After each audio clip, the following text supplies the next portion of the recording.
Pakistan super league 11th के पहले match में लाहौर कलंदर्स ने हैदराबाद किंग्समैन की टीम को वन साइडेड शिकस्त दी है।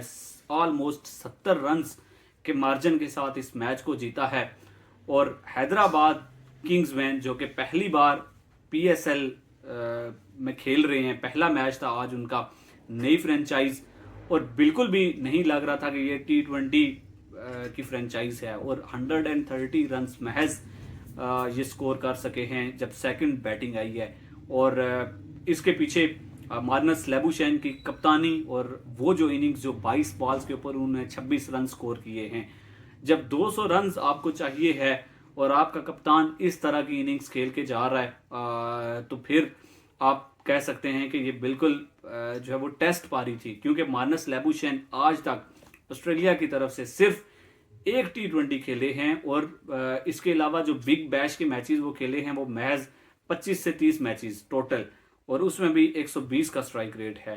इससे आप अंदाजा लगा सकते हैं कि कितनी थकी हुई मैनेजमेंट हैदराबाद किंग्समैन की। ठीक है, आपने मार्नस लेबुशैन को अगर टीम में शामिल कर लिया था तो ठीक है, उनको टीम में रखते, लेकिन डायरेक्ट उनको कप्तान बना दिया गया। मतलब वो बंदा जिसने हैदराबाद के ओनर को ये बात बोली कि मानस लेबुशैन को आप कप्तान रख दें, मेरे ख्याल से उससे पूछा जाना चाहिए और उसको जो है वो उसकी अगर तनख्वाह है तो उसमें से उसकी कटौती की जानी चाहिए, क्योंकि जिस तरह का मशवरा उसने दिया, मतलब अजीब है कि मार्नस लेबुशैन जो कि T20 का प्लेयर समझती ही नहीं है ऑस्ट्रेलियन जो उनका क्रिकेट बोर्ड है उसको, और वो सिर्फ टेस्ट मैचेस खेलते हैं। और ओडीआईज भी वो अभी जो वर्ल्ड कप 2023 का खेला गया उसमें उन्होंने पहली बार जगह बनाई थी, इससे पहले वो ओडीआई टीम का भी हिस्सा नहीं होते थे। इससे आप अंदाजा लगा सकते हैं कि ऑस्ट्रेलिया के पास कितने टॉप क्लास बैटर्स हैं T20 क्रिकेट में या ओडीआई क्रिकेट में हुआ करते थे।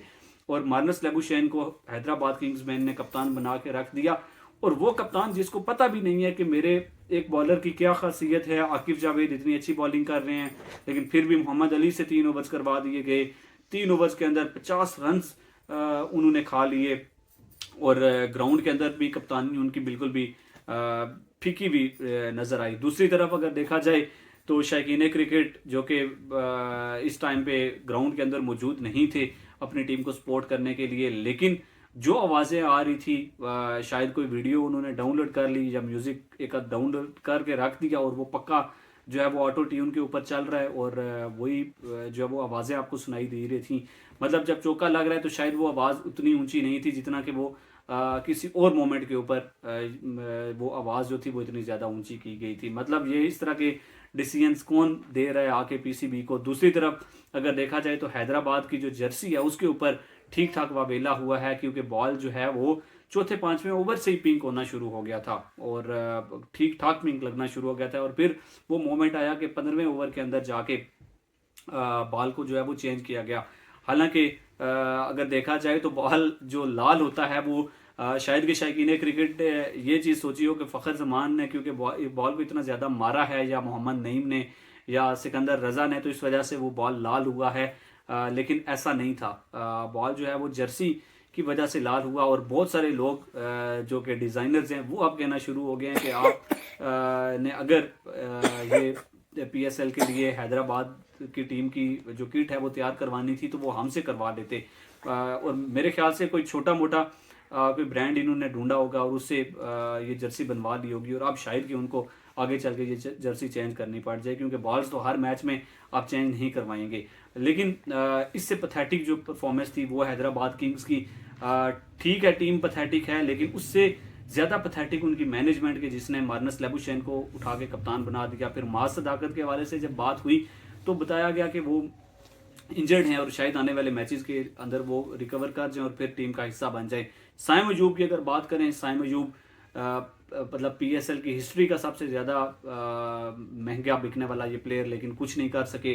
बॉलिंग के अंदर तो वो बिल्कुल माठे दिखे आज के इस मैच में, लेकिन जो है वो बॉलिंग में भी कुछ नहीं कर पाए, क्योंकि बैटिंग के अंदर ये पाकिस्तान के लिए कुछ करते हुए नहीं आए थे। और यहाँ पे भी उनसे यही उम्मीद थी कि एक दो नो लुक शॉट मारेंगे और आउट होके चले जाएंगे, और वही चीज़ नो लुक के चक्कर में जो है वो आसिफ अली ने उनका कैच पकड़ा और उसके बाद वो आउट होके वापस चले गए, और फिर अपनी टीम की कश्ती को बिल्कुल उधर ही छोड़ गए, जहाँ पे मार्नस लेबुशैन फिर मजबूर हो गए टेस्ट इनिंग्स खेलने पे।